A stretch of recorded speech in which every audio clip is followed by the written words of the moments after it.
I would like to start off by saying I love myself today. Oh, I'm happy for you. hmm That's hmm great.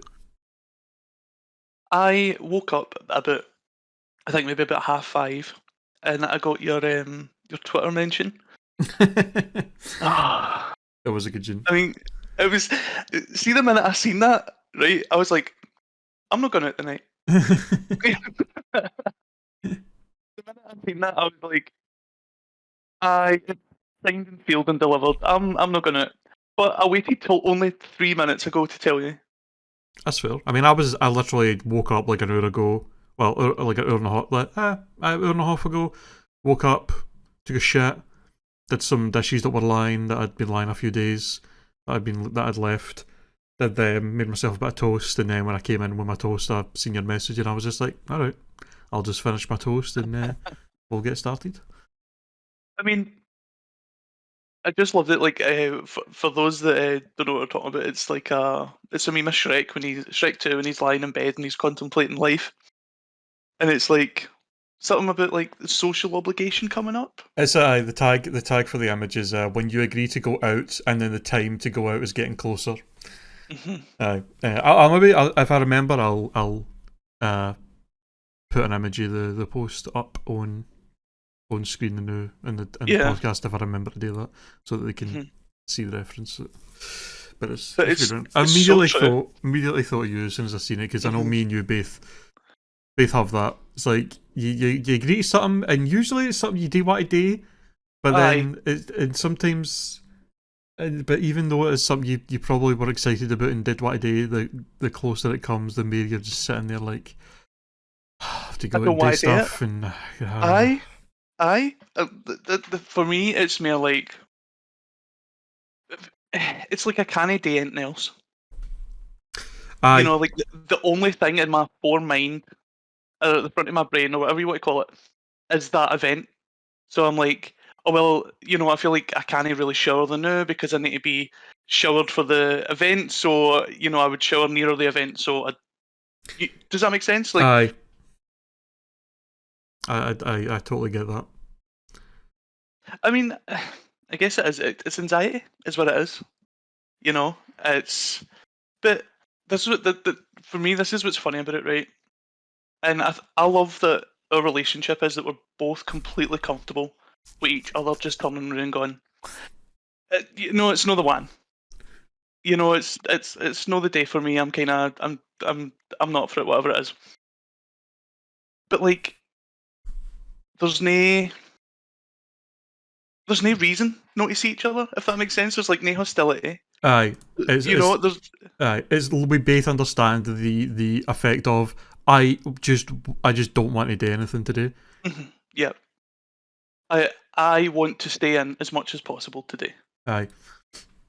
hmm It's that thing where I remember seeing a post about this forever ago, and it was somebody talking about how they had an argument with somebody where they were saying, "Well, why can you not do this thing?" And then I got, "Because I don't want to do it," or like they're like, "Are you busy?" And I got, "No, I'm not doing anything." It's like, "Well, why can't you do it?" Because I want to do nothing. I want to Yep. just sit and do nothing. Like that's something I like doing is just sitting hmm and doing fuck all. Well, it's not always like sitting and doing nothing. Sometimes it's just doing stuff that know that you would rather be doing, but things that maybe just would make you feel better, if that makes sense. Like Aye, for me, it was like fully ready. Like I was fully ready to leave my door. Like Alan was sitting with his jacket on, ready to give me a lift, and messaging you, and I just sat down at my desk and I just looked at the computer and I went, I could do it right here, right now. You know, I don't need to go out. I don't need to go out where it's cold. I don't need to, I don't need to go and. Not that it's a bad thing, like to sit in your house around like that, but it's just like there's nothing better than home. it is true. It is There's true. nothing better than being at home. It is. Oh, Aye. that's what I believe. I love being home. Like some people's kind of lives completely changed with the pandemic. Mine's didn't really change that much. Same. To be honest, same. And being able to work from home is, the biggest blessing I've ever had to my mental health. I really have to say. I mean, if hopefully it'll hopefully things will go that way with most people, and more people will be able to work for home. I've seen that a lot of companies. The other day I seen that a lot of companies in the UK, are testing out the 4-day work week. I've seen that, yeah. Which is pretty Exciting. cool. It's pretty cool stuff. We'll, I mean, we'll we spoke about it. We spoke about it before, where working kind of should be flexible. Aye. You should, a 9 to 5 isn't going to work for absolutely everybody. Night shifts aren't going to work for everybody. So I think to get the best out of your employees, I don't know, you kind of have a flexible approach to it. Like work from home, or if you do prefer to work in an office, work in an office space. Exactly.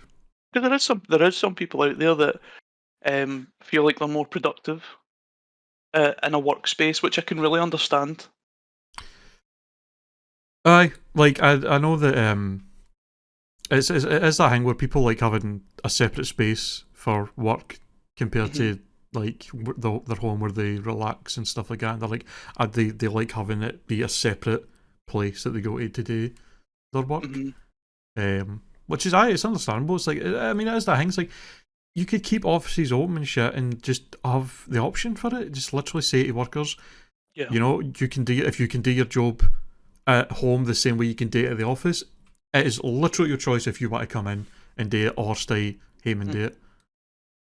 I mean, it just makes more sense because by eliminating, like, say, like travel times to work, you've immediately cut down on like emissions. No. And I get that there'll be a balance of it. If more people at home, they're using more energy and stuff like that. I get that, but all those people not driving cars must be very beneficial. Why? Like hugely beneficial. Did you see Meatloaf died? I literally, I did see that. I posted it in my Discord. I was like, "Rip Meatloaf," and then somebody in my Discord who is quite young. I think he's quite young. He's a Zoomer, kind of age, and he was like, "Who's Meatloaf?" And I was like, "The artist." You obviously kicked him out the Discord. I was like, and scorned him for life. I was like, back to hell. I'd do anything for love, but I won't do that. And they were like, Dashboard, yeah. And they were like, "Oh, I've heard of that, but I've no idea who they are." And I was just like, "Oh my god." Meatloaf is a legend. God damn it! I know. It's like, can we talk about Meatloaf? Let's talk about Meatloaf. I genuinely feel like he's one of the artists that, like, even if you're like, very young, you would still know who he is. I mean, I remember watching the music video for "I Would Do Anything for Love" when I was like 5, 5 or 6, and being like, what is this theatre? Because that's what it was. It was theatre. A legend, an absolute legend. Do you know he didn't make that much? Do you know he didn't make that much money from Bat Out of Hell? Really? He got like fucked over or some shit. Oh, fucking music industry probably fucking them or regularly. You know how it is. They're scum, absolute scum. But see, the music that man gave to the world is worth more than all the, like, you couldn't even put a price on it. There's bad karaoke singers everywhere are in the deepest sorrows right now. Because that's like a go-to karaoke song is like "I'd Do Anything for Love" or "Bat Out of Hell." "Dead Ringer for Love" with Cher. That's a great one. It's it's such a shame. How old was he again? Actually, 75, I think 75. It was. That's fairly young for nowadays, at least. I would say, it's 65 is probably like the oldest, youngest time I'd like to die, if that makes sense. 75, I think, is a good age. 80s, it's not too bad. 90s, your body doesn't get better with time, put it that way. So I don't know. I think 75 is a good time to go, a good time to kind of bow out. And he had a great run. Like, I imagine he's had probably one of the most interesting lives to have been on this earth. True. Was there no... I'm trying to remember if there was some story I remember hearing about him where It was something about when he was first like performing when he was really young and there was other artists there or something like that, and he was like really nervous about it. Hmm. I can't remember the actual story, and I'm trying to remember where I even heard it from. I remember, well, from what I know about him, he liked music and he liked theatre as a way to kind of escape kind of life, kind of thing. And I don't know. I think it might have been a story about how he got the name Meatloaf, but I don't remember. You know his real name? Is it no Michael or something? I think his initials are MLD. I might be wrong. Let's Google it. We've got the internet in front of us. We have the power.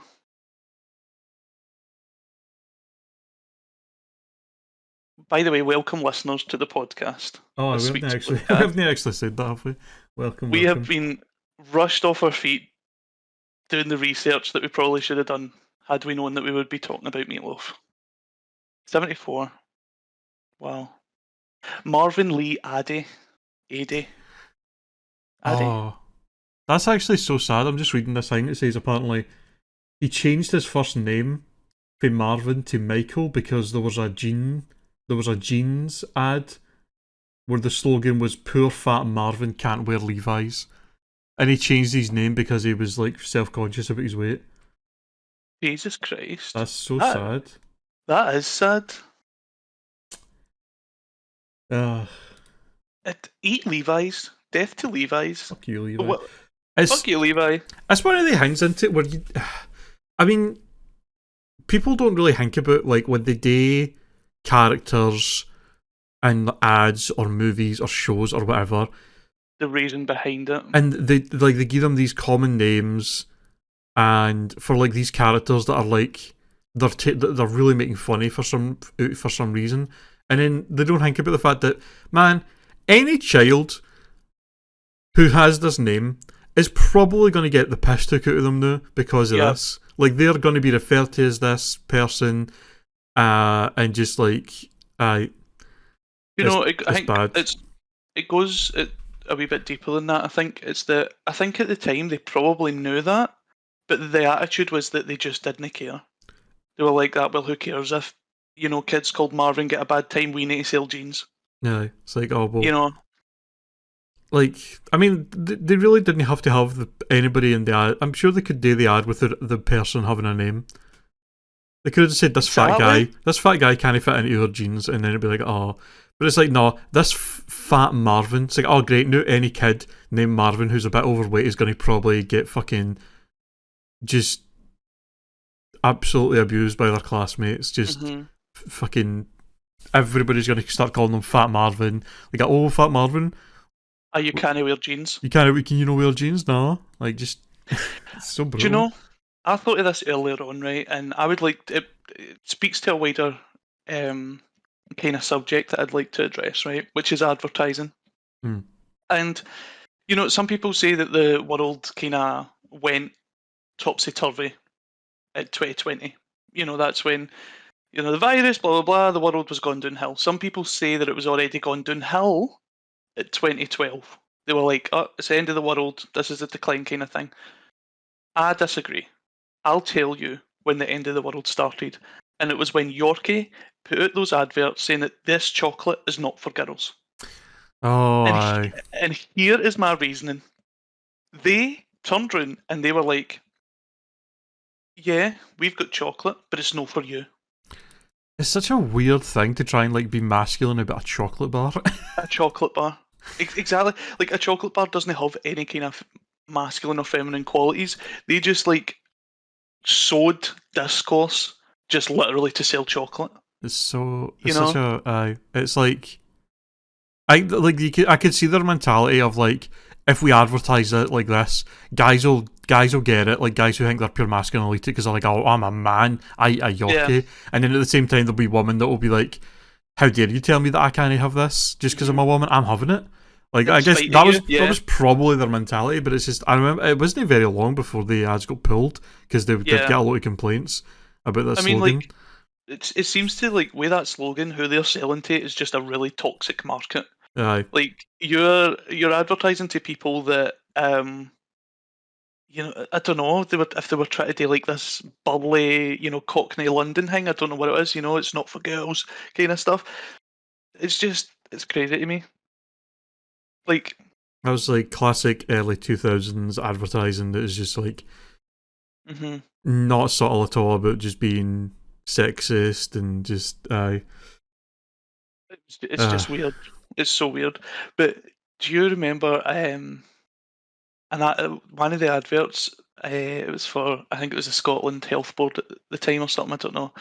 But it was an anti-smoking ad, and it uh and it was like a la Sugar Babes, kind of, why'd you keep running away from me, boy? And it's obviously because they're stinking of cigarette smoke. ah. Do you remember that? I don't remember that at all, but so It is a bop. the whole It is a bop. is the whole premise of the ad that like, oh, women don't smoke, otherwise guys only want to date you. Exactly. What the fuck? Exactly. Like, sometimes I feel like adverts are like coming for like those really racist and problematic older relatives. You know, don't you be smoking, young lassie? The boys will only go for you. Never mind the cancer and the Yeah. fucking and all that shit. No. It's boys will only want to date you. That's the real problem. Listen, if you get emphysema or whatever it is, or lymphoma, or all these types of things that are associated with smoking, that's fine. But Jesus. if you die alone, that's I even mean, worse. yeah. How could you possibly do something that wouldn't be able to let you bag a man? The most important thing a woman has to do in her life. I know it just, to me it's Jesus, laughable, man. right? Because I'm sitting thinking, right, I'm part of the advertising agency, and I'm doing the advertising for it, and I'm thinking as if somebody's pitched me that advert, or the Yorkie advert, or the Levi advert, and I'm sitting there and I'm like, how are you in a job? That's crazy, man. How are you in this industry pitching these ideas? One thing I can appreciate about the UK advertisers, for certain safety things though, is how brutally honest they are about speeding ads. Where they're like, "Don't fucking speed." 100%, Here's an yeah. ad of a child dead on the road, basically, and like basically showing like How serious it if is? you were How going, serious? Yeah. it's like if you were just going a bit slower, they might have survived them getting hit by your car, but because you were gone this much over, you've killed them. And it was like the ads were brutal and fucking Yeah. did not care about showing you this grim shit. And apparently, like I know in the US that any ads I think that they get about like speeding and shit, their main focus is, oh, don't speed because you'll get a ticket and then you'll have to pay all this money. Not that you might kill somebody. No, you might have to spend your money on a ticket if you speed. By the way, that's what the issue is. Mm-hmm. And See, I'm just like, fucking hell. those adverts were really powerful because they showed you how, one, quickly things can turn. You know, that whole adage that your life can change in 6 seconds, and it shows you like a 6 seconds of many lives being changed and all this kind of stuff, and it shows you how you can prevent it. So those adverts are successful because you're left thinking, wow, right, maybe I should be more conscious of how I am on the road. Maybe I should look out for more dangers and stuff like that. But if you've got an advert that's like, oh well, don't do it or you'll get a fine, there's going to be folk out there that are like, fuck it, I can afford the fine, I'm going to do it. That is the sad thing about fines, isn't it? Like, for people who have actually got a lot of money, fines aren't like, they're inconveniences. they're just like, it's like they don't see it as, oh, I'm breaking a law. They see it as, oh, I have to pay this much to be able to do this. True. That's how they see it. It's like, True. It's like, oh, you get fined for that. It's like, it's only 50 quid. It's like, I'll pay I'll pay the fine. I can afford it so that I can do this thing that's convenient for me, that is potentially dangerous and might fuck all other people in some way really badly. But I'm fine with that. Mm-hmm. They see it as essentially as just a service that only they can afford. Aye, it's fucking. Everybody else is, who cares? Is they can afford like a 50 quid here and there and there. It's ridiculous. Eat the rich. Fines. Imagine if fines were rather than being just a certain like base amount of money, it was like a percentage of what your yearly income was. I'm sure So there's some places that have trialled that. the richer you were, the more you'd get fined for You stuff. stand to lose, yeah, Aye. 100%. This is the thing, like, see if you're really rich, like, losing a bit of money, I'd imagine, is natural. Does that make sense? Like, because Hmm. if you've got like, say, a level of wealth, right? You'll have an incomings, but you'll also have an outgoings, and that's not always going to be like, a balance every month. Sometimes you'll lose a wee bit more, sometimes you'll gain a wee bit more. I'm assuming that people who invest a lot of their money would go through something like that, Hmm. you know? And I think that, like, for rich people, that's what it is. That losing money isn't a big deal for them because they're kind of past the threshold, if that makes sense. Like, Aye. Which is crazy to think, like, they have so much, like, the same people that have so much money that they'll never have to worry about it in their life are also the same people that are, like, seem so desperate to, like, not have to pay their fair share and stuff. hmm Like, whenever I hear like celebrities or just people who are rich as fuck talking about how, like, oh, I moved my primary home to, like, this, like, specific place because the taxes are so much less. It's like, and I'm just like, but are you really paying? Are taxes really doing that much to you? Like, you've got more money exactly. than you could ever spend in a lifetime, and you're complaining about your taxes being too high. Like, how greedy are you? How much hmm money do you need to have? I mean, I think that, like, the biggest example of that would probably be like Jimmy Carr. Aye, Like, like he tax dodgers.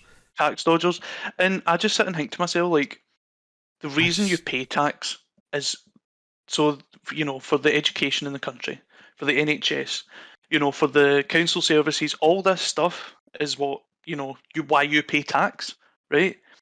They've decided that they're going to pay tax to a different country. No, that's not a bad thing. That's completely up to them for whatever reason.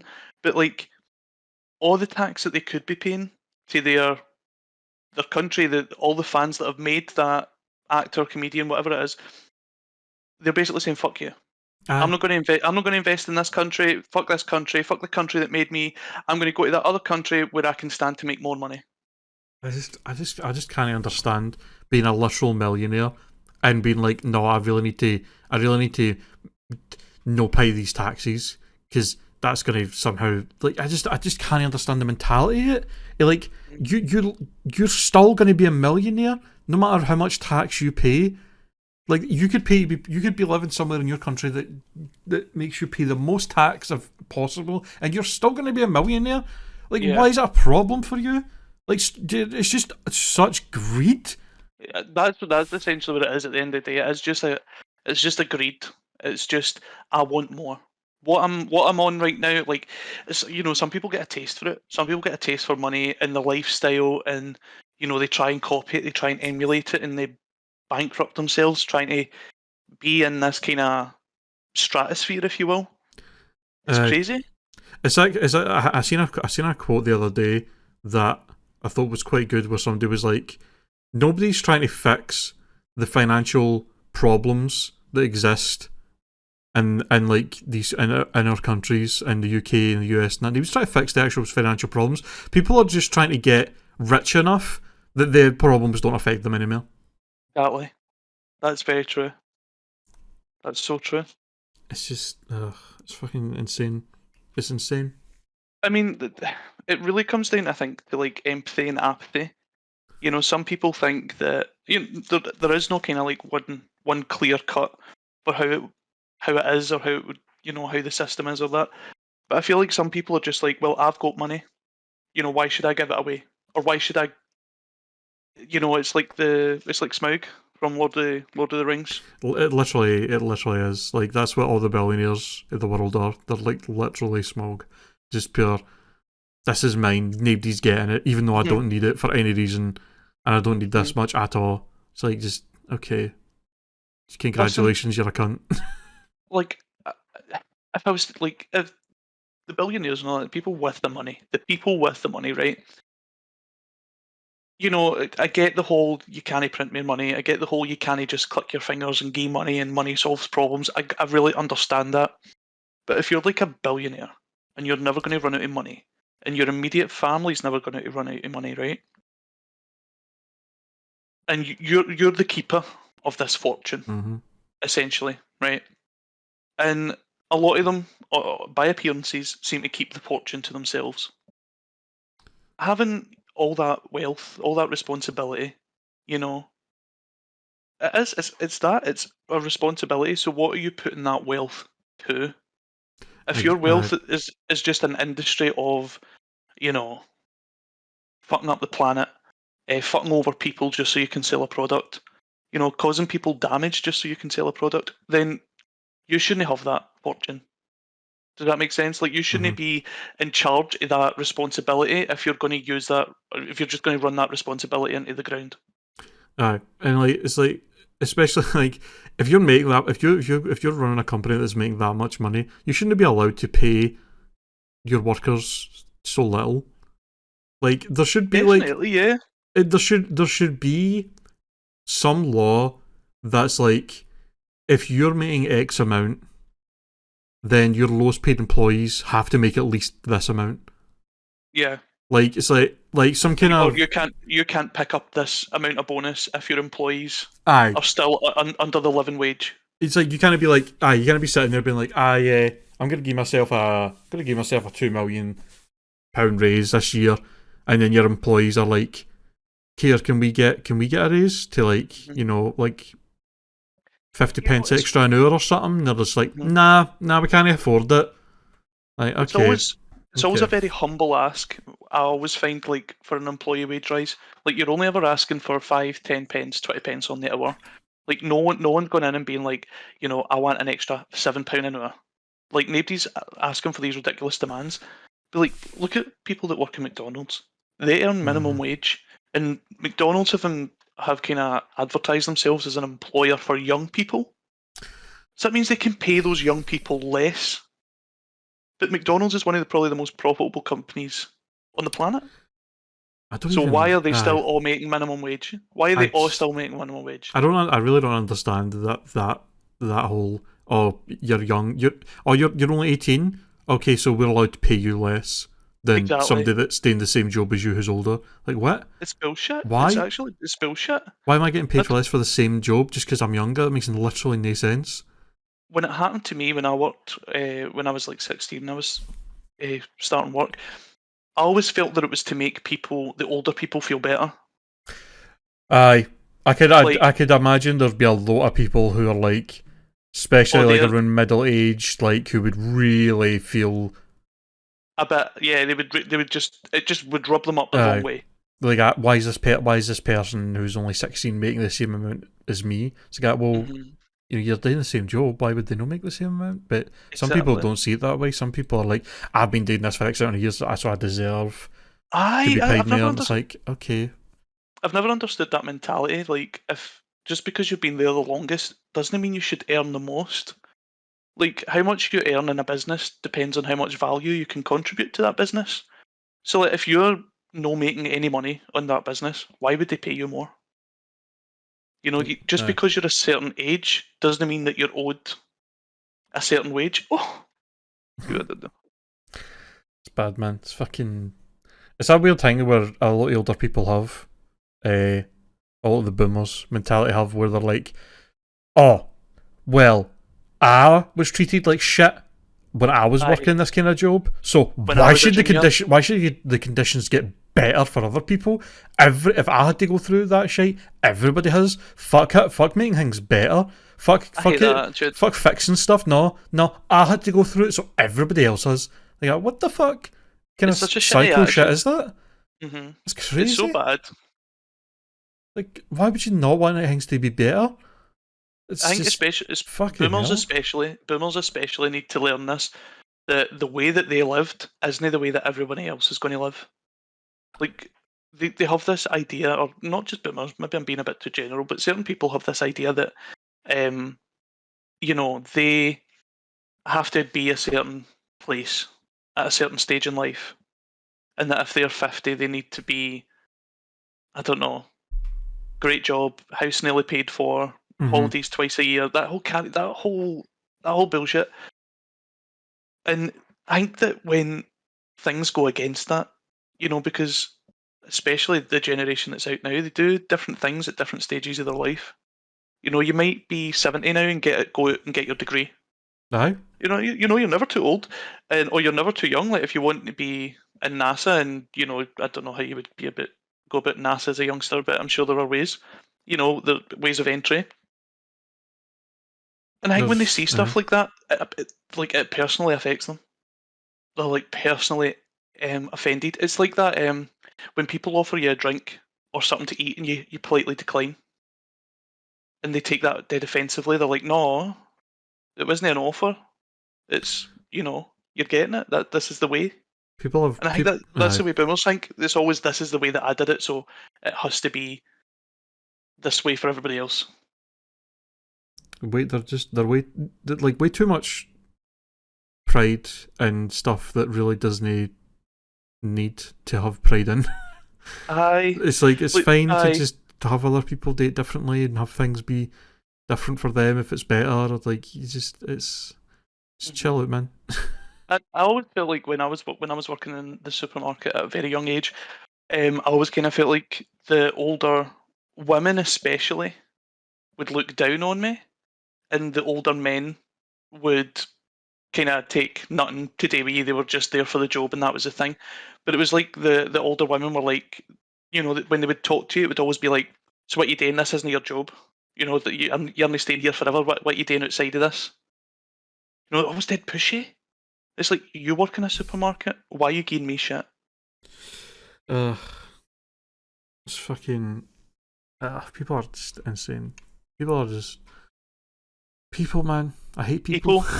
People are people. People are people. Talking of people, did you love the animation? I did. When's it gone up?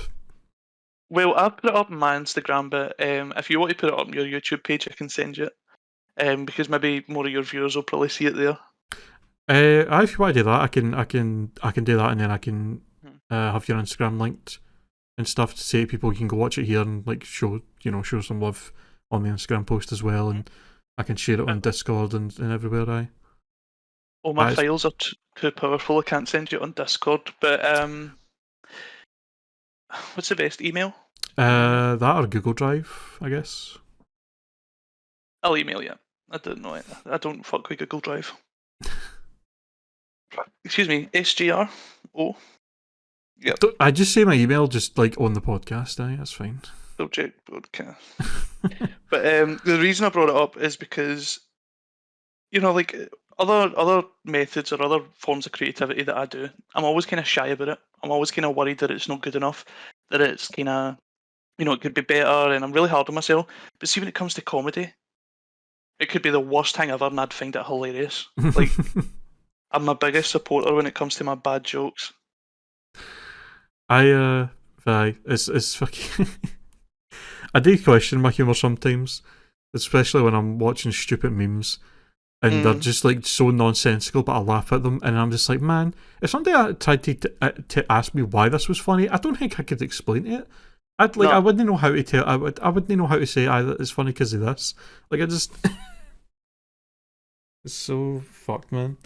When I shared it on my Instagram, and I was thinking about like, because I've got like family and like my personal Facebook and stuff like that, so they can see it.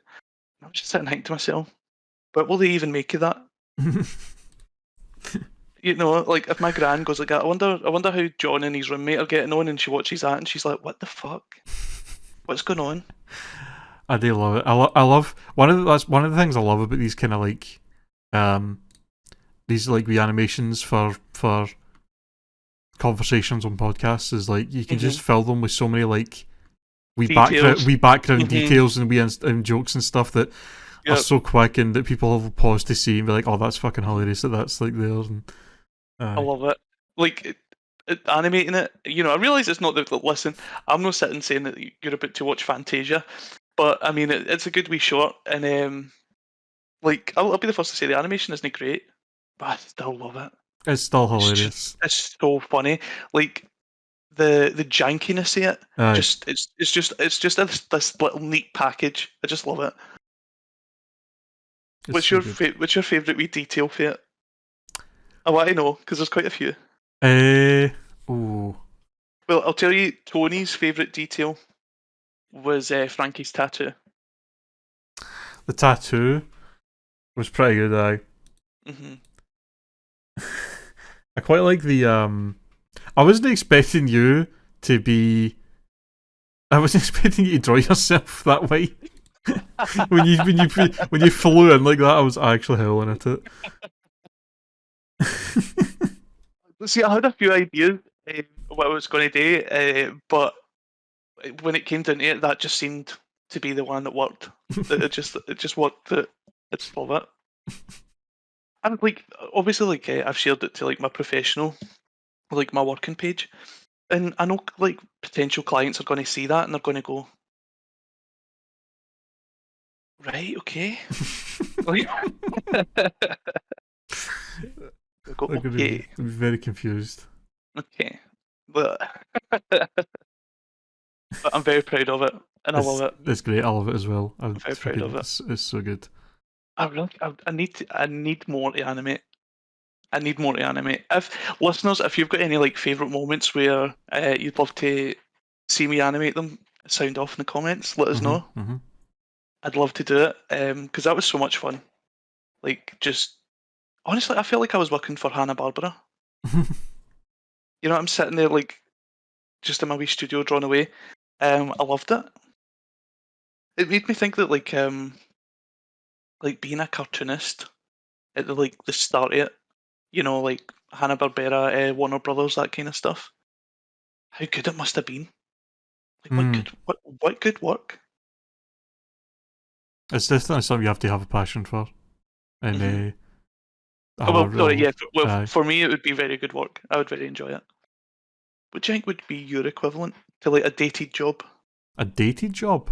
Well, that's where like the cartoonists were like Hanna-Barbera and stuff like that. They all did it by hand, and it was all like hand kind of laminate slides and stuff like that. Obviously, I've done it digitally. So like if I was to do it traditionally, it would take me months. It would just an obscene amount of time. But there must have been a dated job that, like, similar to that you would have enjoyed. Like, if you were born in the 50s, what would you have done? Because you couldn't have been a streamer. Fuck, I don't know. Maybe work in radio? That would be like the closest equivalent. I could see you in radio, like, you know, like a nice, like, smooth radio, like here's like a nice blues mix or something. I could see that. That would be. Or you could have been the next Meatloaf. The next Meatloaf. I mean, I can't sing for shit, so that would be quite the shock. I suppose they didn't really have auto-tune back then. Do you know, that brings up a wider point. What would a lot of people have done 50 years ago? You do wonder about that shit like that. Because a lot of jobs that are out now, and a lot of jobs that there are, and a lot of jobs that are gaining more popularity are tech-based, you know, to do with computers and the service of that. It's fucking. There's so many. God, it'd be an interesting thing to see, like how many jobs exist nowadays that just didn't exist even just 50 years ago. Mm-hmm. Like how many is there? It would be very shocking, I think, the results. It would be It would be an insane amount. I don't know where I read this, but I read this and it was like, you know how this whole metaverse thing? Aye. I read somewhere that the people in charge, excuse me, they want 1 billion people to live in it. What the fuck? Like, I can't get my head around that. You want you're literally begging people to go full Ready Player One. I mean, there's a lot of people that do. Have you ever heard of VR chat? I've heard, yep. And a lot of people do like the manga anime stuff or Sonic.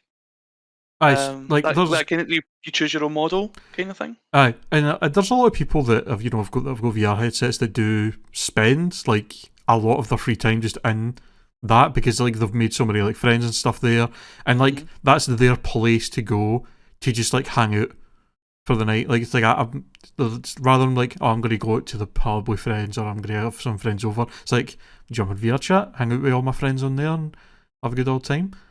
I And guess that's what we were talking about earlier on, where sometimes it's better just being at home. aye, If you I mean can still do yeah. Being able, I mean, if your entire like social life is in VR, and then that is one of the best benefits. Is at any point you can just take a headset off, get in your house, and you can just leave at any time. Yeah. I mean, like fully in control of the situation. It's pretty great. I think it's a really good idea for, say, like people who are maybe a wee bit socially anxious. It's a great idea for that, and like because it gives you obviously control over that situation, and you can choose to leave that situation, and which is a really good thing for some people who, they can't obviously do that in a supermarket or in a crowded bar or whatever it is. I just don't know if I don't know if I'd like it to be popular, if that makes sense. Because I feel like the more popular it gets, the more it's open to being less wholesome. True. Because too many cooks. Yeah, too many cooks. Spoils the broth. Please don't. It's Please fucking. I'm thinking about it now. Too many cooks. Too many cooks. Too many cooks. Too many cooks. Too many cooks. Fucking. Why have you done that? I still love the thought that Too Many Cooks short for Adult Swim was just randomly played in the middle of the night on TV with no warning. People were sitting watching TV going like, "Oh, this is a new show," and then it just goes apeshit. It just goes crazy. I mean, can you imagine you were sitting in the middle of the night, high as fuck, just watching Adult Swim, and then that comes on, and you're like, "Oh, is this a new show?" And you watch it, and just that happens. Just fucking. I don't even know where that would leave you. Like, imagine that was played. Like, do you know what that is? That's like when they first heard War of the Worlds over the radio. That is a good equivalency, where it was just like, what the fuck is happening on Earth right now? God. I mean, like, I loved it, but my God. See, because obviously you have to show people. You do. You have to show people. You can't live with this insanity in your head with it showing people. And see, showing people, I don't even think any of them laughed. It's in shock. They're just in shock. It is. It's just sheer shock. Oh, that's great though. Too many cooks. Too many cooks. I just love it. There's a story. There's like it constantly surprises you, but leaves you in the same place at the same time. Oh, that's good stuff. You have killed my brain dead. You'll be watching that later.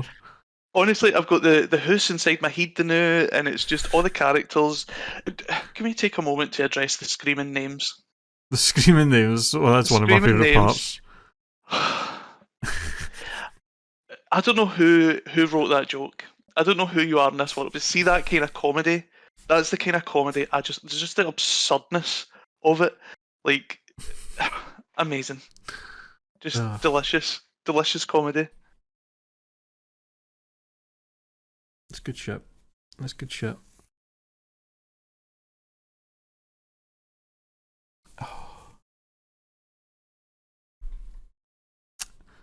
Have you been watching anything recently? Any new shows or anything like that at all?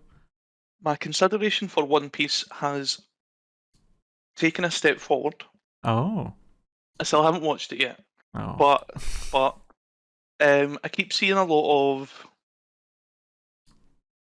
I don't think they're spoilers, because I think it'd be difficult to show a spoiler for a show like One Piece. I mean, if it's talking about stuff that's happening right now, by the time you fucking get to that point, you'll probably forgo what it even was. Exactly. So I don't I'm just watching wee things, and it just really piques my curiosity, because I hated the whole for Dragon Ball Z. I hated the whole Goku was just he was just always stronger for the next villain. Like, he trained, he got stronger, he unlocked a new level of his power. It was like, right, okay, cool. I love the idea that you get to watch this kid grow and change over time and push the boundaries of his power rather than just unlocking a new level, if that makes sense. Aye. But I think what I'm going to do to kind of get me in the mood to watch it is binge Attack on Titan first. You should. The final, the actual finale of the story is airing right now. So by the time you catch up, the end will probably be out. Like the final season part 2, episode 2 just came out on Sunday there, and episode 3 will be out this. I don't know how many episodes are in the final season, but I'm assuming like 12 is my guess. But literally, this is the end of the story. Is what's happening right now in the anime. So it's a good time to get into it. Yep. Well, what's really catching my attention, like I'm curious about obviously the situation they're under, but a character keeps getting brought up, and I want to know why. Eren Yeager. It's the main character. Is it the main character? Oh, so he's the main character. He's the main character, yeah. Do you know, that'll probably be why people keep bringing him up when they mention Attack on Titan. Yep, that would be it. That would be it.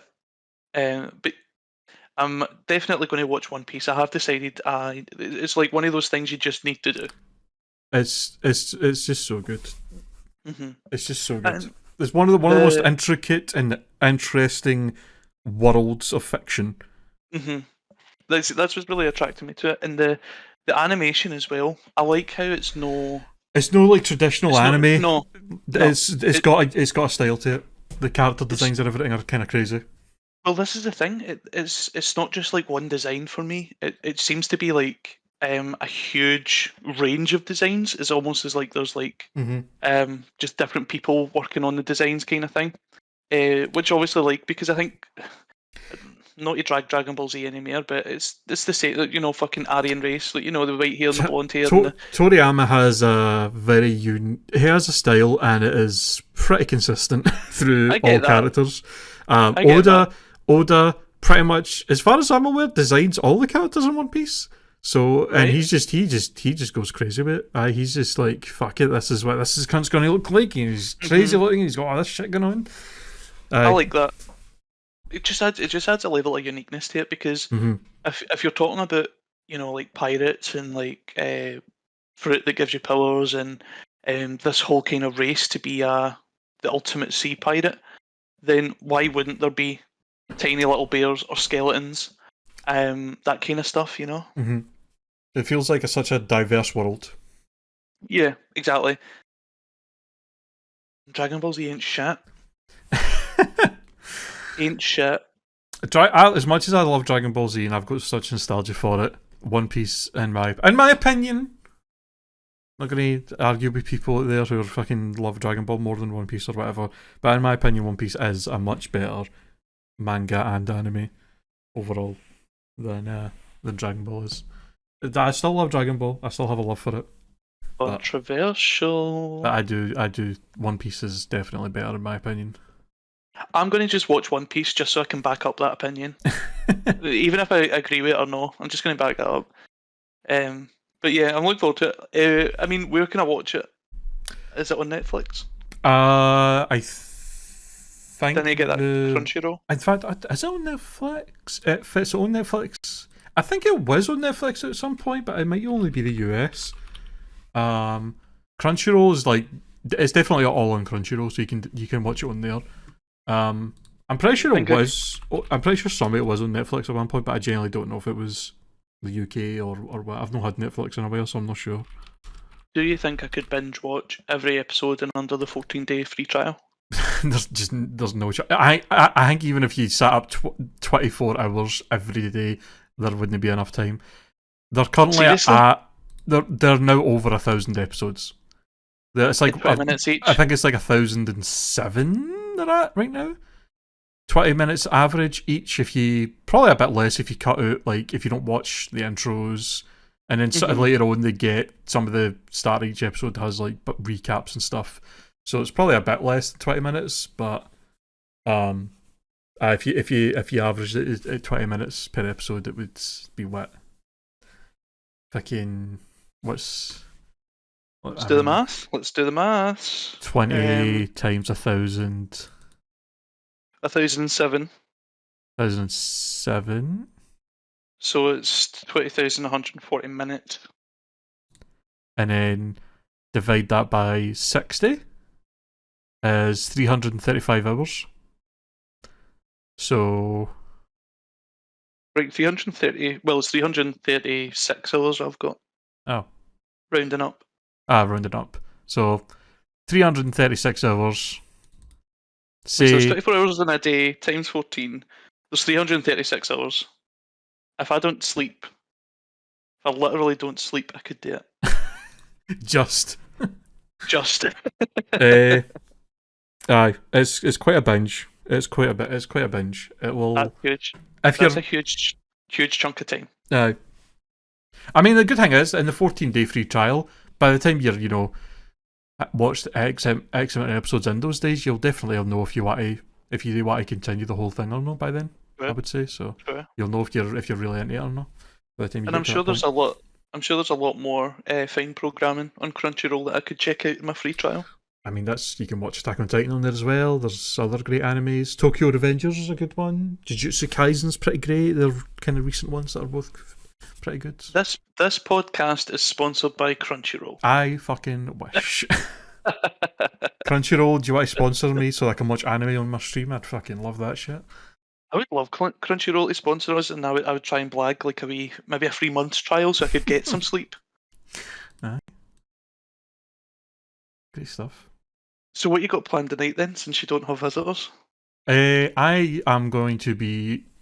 One of the probably nerdiest things I can say, I am going to be watching a tournament on Twitch where a bunch of streamers, quite a few of which I watch regularly, are going to be participating in a tournament in Pokemon battling.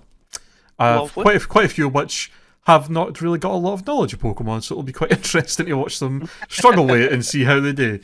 And it'll be quite entertaining, I think. So that's what I'm going to be doing tonight. So sit and watch sitting on your throne with popcorn, laughing at the peasants and their basic knowledge of Pokemon. I mean, there's some people on there that do know what they're doing, and it's random battles, so completely random teams. So it's fair. It's as fair as it can be. Mm-hmm. I guess with Pokemon, you really can't get any much fairer than that. Mm-hmm. If you got to select your own Pokemon, it's game over.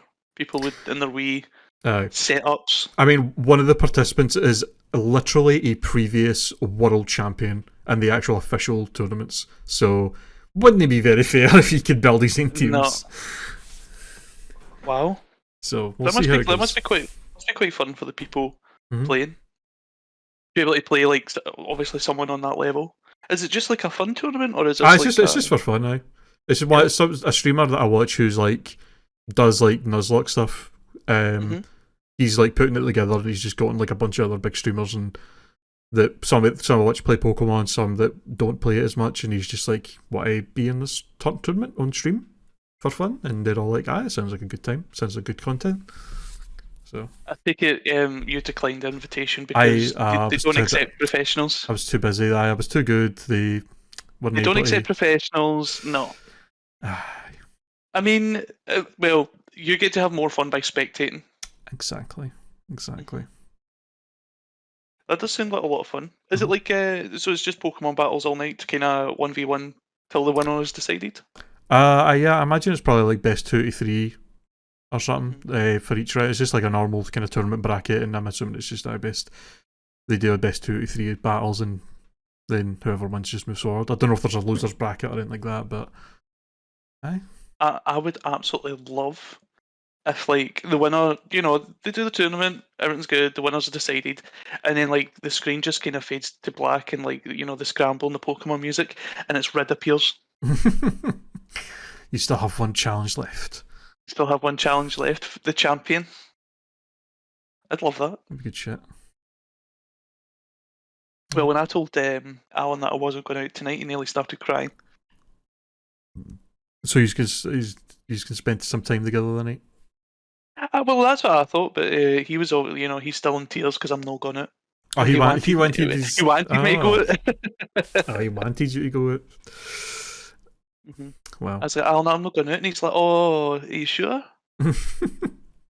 He's like, but I've got my jacket on. The car's warm. I can take you right now. And I'm like, no, it's alright. It's fine. Take your jacket off. And he was ready for huckling me in the back of that motor. You're fucking got it. You're Whether you like it or no. Do you think that, like, what we were talking about earlier on, like people with social anxiety, do you think that's a good way to handle it? Is to just kind of like push them into a situation? Well, I know we were joking about it there, but like sometimes I think, if I was just kind of pushed into a situation, I'd be fine. It's mere the kind of dread at the beginning. Does that make sense? But like, sometimes I'll have that anxiety before I go out, but then when I'm there, it's fine. It's completely gone. It's not the anxiety of being there; it's the anxiety of going. Well, for me, that's my experience. It definitely would depend on a lot of factors, like how severe their anxiety is and all that kind of stuff, and what exactly it is they're going to be doing. You know. But, well, let's go like a really general and say that their anxiety's an average level of anxiety, and it's like a family wedding. Do you think they should kind of, because obviously this is sort of like people go through this all the time. People go through social anxiety and stuff like that all the time, and they're forced into situations that, had they been given a real choice, they just really wouldn't have done it. They would have just, they would have been like, "No, I'm fine. Actually, I'll see you later." If it's a family wedding and if the family, if their family generally is, fairly nice and that, then you probably should just go. That probably would be a situation where you just have to go to it. Yeah. Can I hang? But if like you have to fight it. I get that. Aye. Very situational thing, but sometimes you do have to just, get your teeth and just be like, fuck it, this has to get done, so let's just go.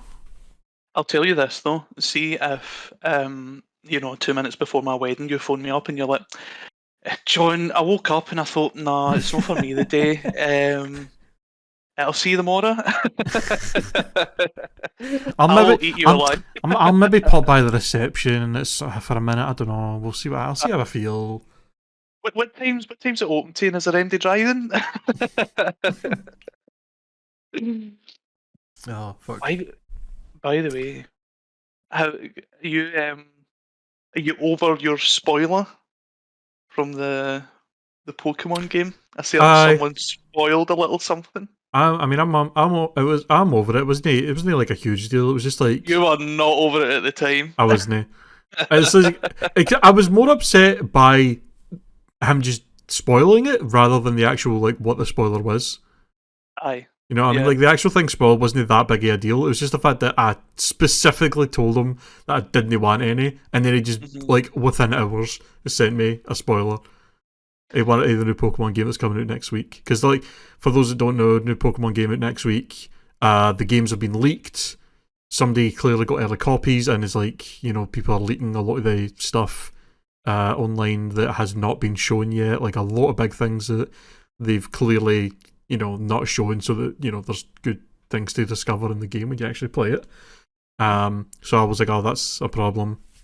I'm going to try and avoid seeing any of these just so I can, have a more fun time with the game. Because I like playing games and, finding stuff for the first time and, experiencing the game that way rather than just seeing it all. I tell our friend about it. Because he's a Pokemon fan. And it's the hours later for me. It's like hours later. Literally was telling him about how these spoilers exist, and if he's doesn't want to see them, be careful, and tell him that I don't want to see them. And then he was like, oh, I'm not bothered, and I'm like, okay, well, I don't want to see them, so and then literally a couple of hours later he sent me a picture of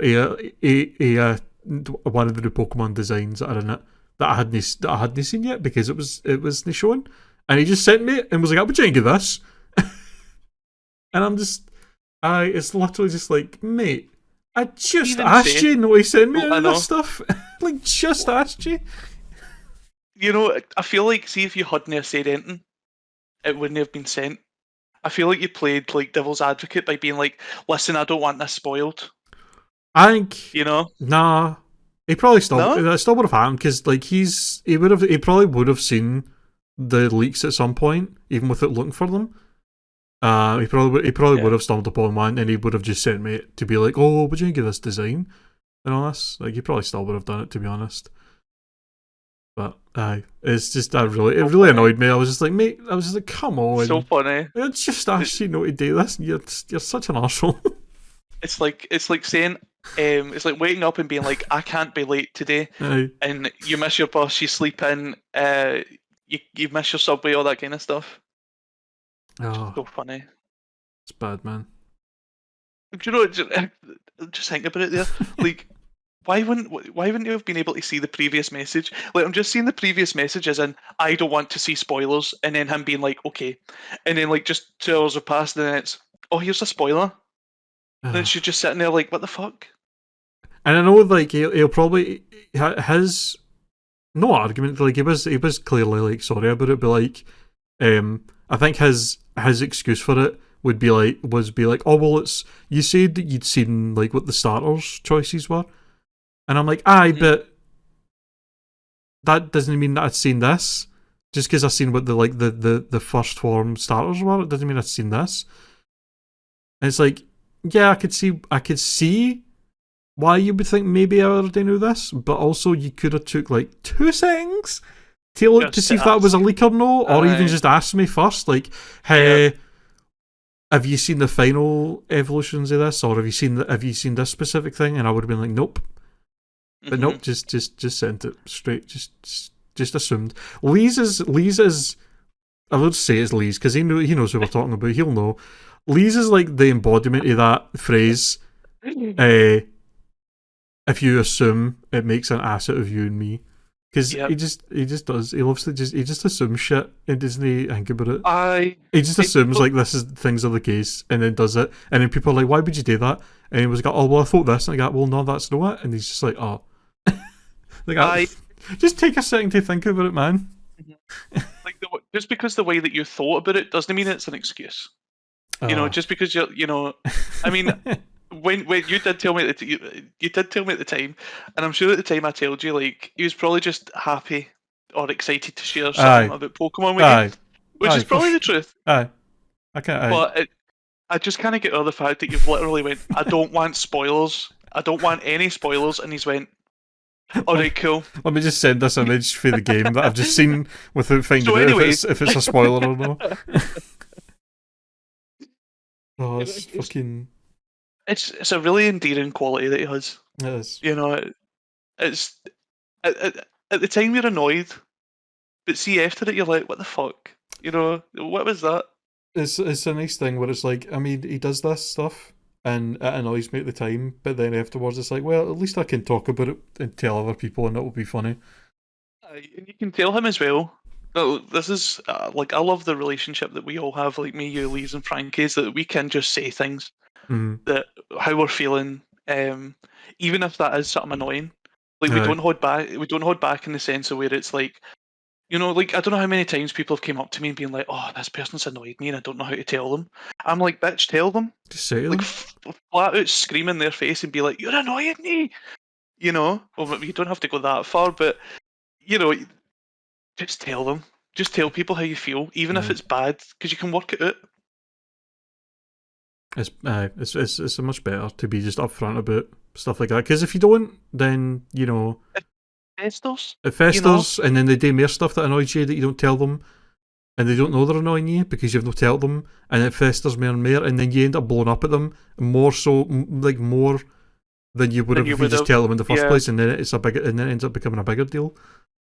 Do you know what the number one killer in relationships is? Contempt. Contempt. So like, if you like, specifically marriages and stuff like that. Like, if you start to grow, or if you're growing as a relationship and you're resenting each other, or you hold contempt, like, "Oh, that bastard's done that and he knows it annoys me." If you hold that in, if you keep that to yourself, the only place it's gone is in you. You know, it's no go. It's it's no being expressed. If that makes sense. Aye. So you're holding all this contempt and all this hatred and all this bubbling kind of grievance against a person, and as you say, at one point it will just all come flooding out in a more dramatic way than it ever needed to be. Aye. There was. I just made me think. There was a great thing I seen that there was a guy talking about depression, and as an example for it, what he was using was he was holding a cup, like a mug of tea, and he was basically saying, like, if I hold this mug, it's no heavy, it doesn't hurt to hold it, it's fine to know. Yeah.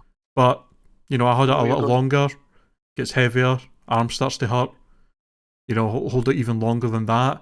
My arm's going to really start aching, and this cup's going to feel so heavy. And he was like, that's what depression's like, and that's what this kind of stuff is like. Like, if you just hold on to it for too long, it's just going to get worse and worse and worse. And so sometimes you just let yourself put the cup down. And that's what 100%. That is. It's like, just tell the person what's happening. Just tell them how you feel. Tell them you're upset about something. Talk it out. And then, it will only be this thing that festers and gets worse and worse in your head and builds up and up. And then that person has no idea. They have no idea that you're you're so angry about this thing because you've not said anything to them. So when you blow up in their face, to them they're like, why are they so angry about something that's not that big a deal? Exactly, but it's obviously a deeper issue that's being expressed at that time. Yeah, I get it. Let yourself put down the cup. Put down the cup, ladies and gentlemen. And I always say that, like, everybody's got baggage. There's nobody on this earth who's waltzing and dancing through life, like Rapunzel. And it's sometimes it's really just okay to leave your baggage at the door. Your baggage isn't you. Aye. And when you're ready, you can slowly unpack that baggage and find out all the kind of stuff that you're carrying about. But I think some people just don't give themselves that break. Some people don't put down the cup. Aye. And some people don't put down their baggage. Aye. Every now and again. And it's like they don't want to tell other people it, but it's like if other people know about it, they can help you carry it. Exactly. It's so true. I think I guess it's for me it's a kind of progressive thing, like talking about your emotions and talking about how you're feeling is it's quite a modern thing. Aye. I think back say go by the 50-year example again, if you went back 50 years, if someone had a feeling about a lamp, they would look at them kind of funny, or they would look at them as if they were a bit kooky. But like everybody has an opinion on lamps now. Everybody can be like, I like that lamp or I don't. Or I could give and take that lamp. But like, there was a point where the only people that should care about lamps is the person buying for the home. So I feel like talking about your emotions and talking about how things make you feel. I feel is a very relatively modern thing. Yes. And I think that's maybe why people find it difficult because they're just knowing the practice. No, it's great that it is great that the stigma of like mental health and talking about your mental health and all that stuff is getting better, but it's still got a ways to go. Definitely, sure. A hell of a long way to go. And I think, but if everybody's talking about how they feel in the world, their perspective of the world, it gives us a broader idea of how things really are. Because everybody on this earth has a very unique perspective, and I think that you should share that perspective with people. Absolutely. Especially the people that are around you and that that care for you. And I think that that's how we would be better as like a community and as like a society or as whatever you want to call it, because we'd have everybody else's perspective on things. Like from, say, to put it in terms of class, the bottom of the ladder and the top rung of the ladder. Does that make sense? It does. Like it's like people people that live in different, that grew up in different circumstances, have no idea on the how other people see the world when they've grown up in a completely different way. Exactly. Hmm. They've no idea how differently they see things in the world. It's always fascinating to me. Like I personally believe you can learn something from absolutely everybody in the world. Like it doesn't matter where they're from or where you're from. You can learn something from them Mm-hmm. because everybody, there's just such a rich diversity of culture out there. Um, it's really weird. I'll share a story. It was when I worked in a factory, and there was this older lady there from, I think she was from Hong Kong, she said, but you know, take it at face value because you don't really know a lot of people, or you don't really know them that well. But she said she's from Hong Kong, and the reason she moved here was for the air. Mm. She just loved it. She was like, I just left it. I needed cleaner air. And I find that so fascinating. Like, she was fully prepared to leave everything she left behind just for cleaner air. And obviously, like that, that really kind of let me know about Hong Kong and China as a whole, like their smog problem. Yeah. Because I'd never really thought about it before until I had spoke to her and asked, well, what made you come here and would you like about living here? Fuck. It's crazy to think about. Like, you don't really think about how bad, just like small things like that you don't think about, but how I bad the conditions can be in other places. You just don't even think about stuff like that. It's like, air's fine here. It's just, and then other people are like, I had to move here because the place I came from, the air was so bad with pollution. And you're just like, oh, Yeah. Jesus.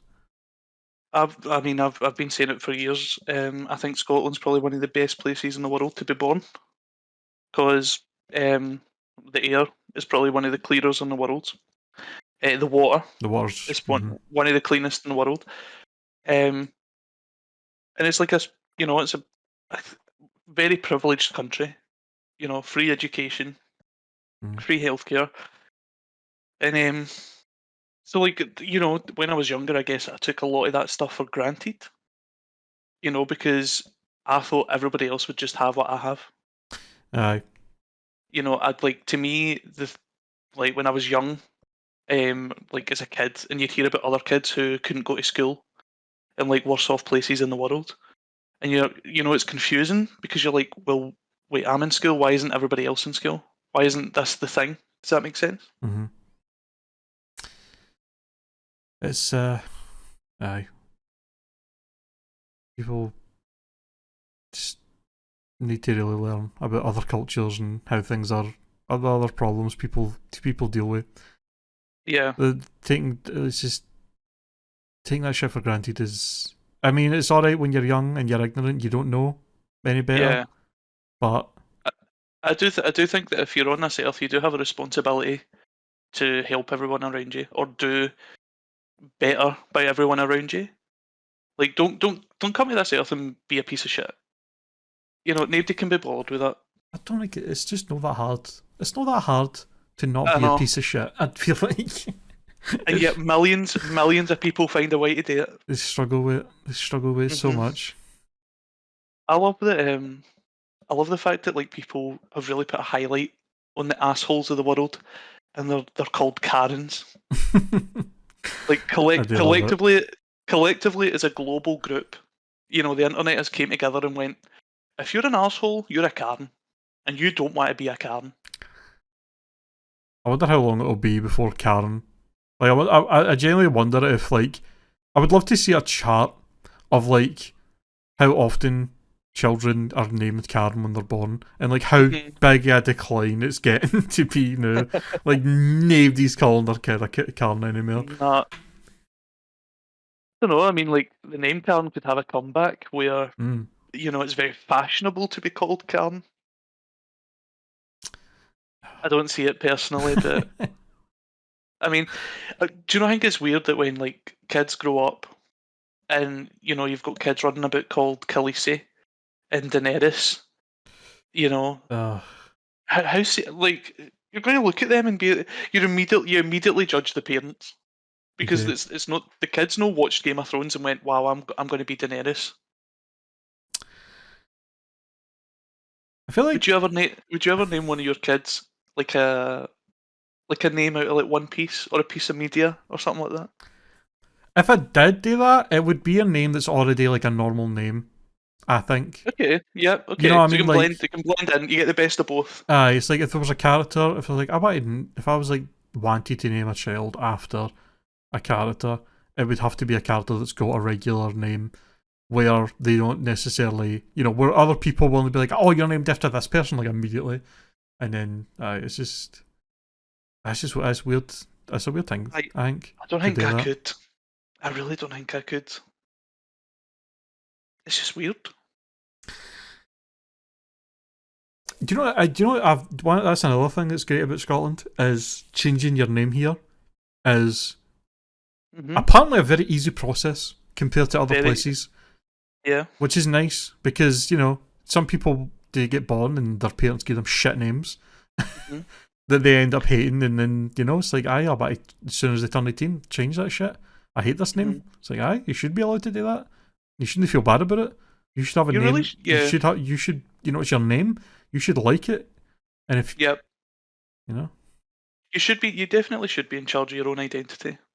Exactly. I mean, I hate my name. I hate it. But I wouldn't change it. I would never change it. But I hate it. Does that make sense? Like I feel essentially like if I was to change it, I would change my name to something more obscure. Like John Smith.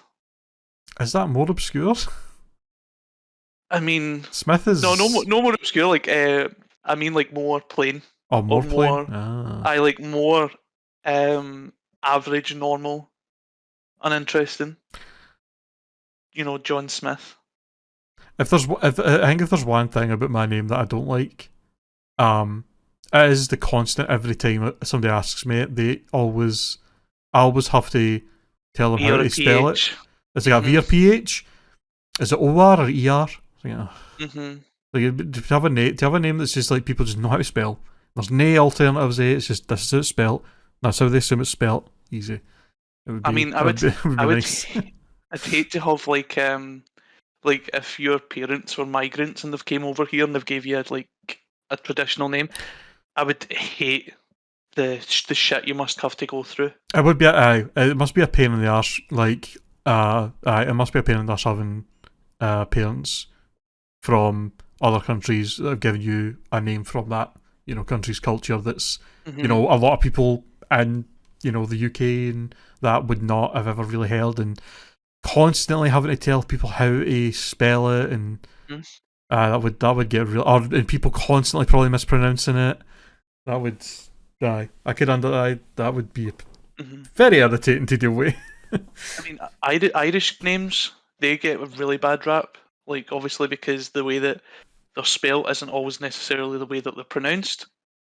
So like people will like take for instance the name Niamh, Niamh.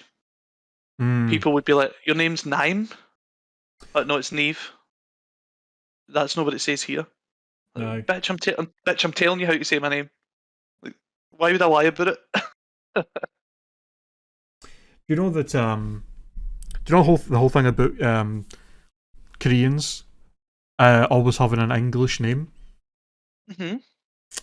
That's is that like one of those things where they think that it'll bring them richness, or it seems more upper class? It's literally the exact thing we're talking about. They think they're like they basically are like, Korean names are hard for English native speakers to pronounce, so we're just going to have an English name that they can call us.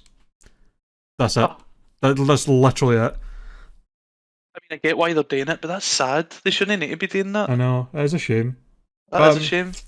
It's I think it's crazy as well, because I think that that's still a thing that children, like the Korean children, I think don't get to pick. I think they just get given it and that's it. Oh, I don't know if that's 100% correct. Is it like a government name, or is it like a name by their parents? I think it's usually in school that they get it. Oh right, okay. So it's like a teacher that maybe gives them it. I don't know. I don't like the idea of that. Like I, if you, I remember there was somebody who I watched talk about it who was Korean, but I don't. It was a while ago, so I'm trying to remember exactly the details of it, and I might be getting some of this stuff wrong. So don't quote me on it. But I mean, it's a horrible idea for me. Like they, because it's not exclusive to Korean people. I think that like people, excuse me, all over the world have or think of like an English name. Like how I don't know. Like there's a joke about how it's like an old joke, an old kind of racist joke about how someone from like a foreign place has a hard to pronounce name, so like I'll just call you Larry, or I'll just call you Chuck.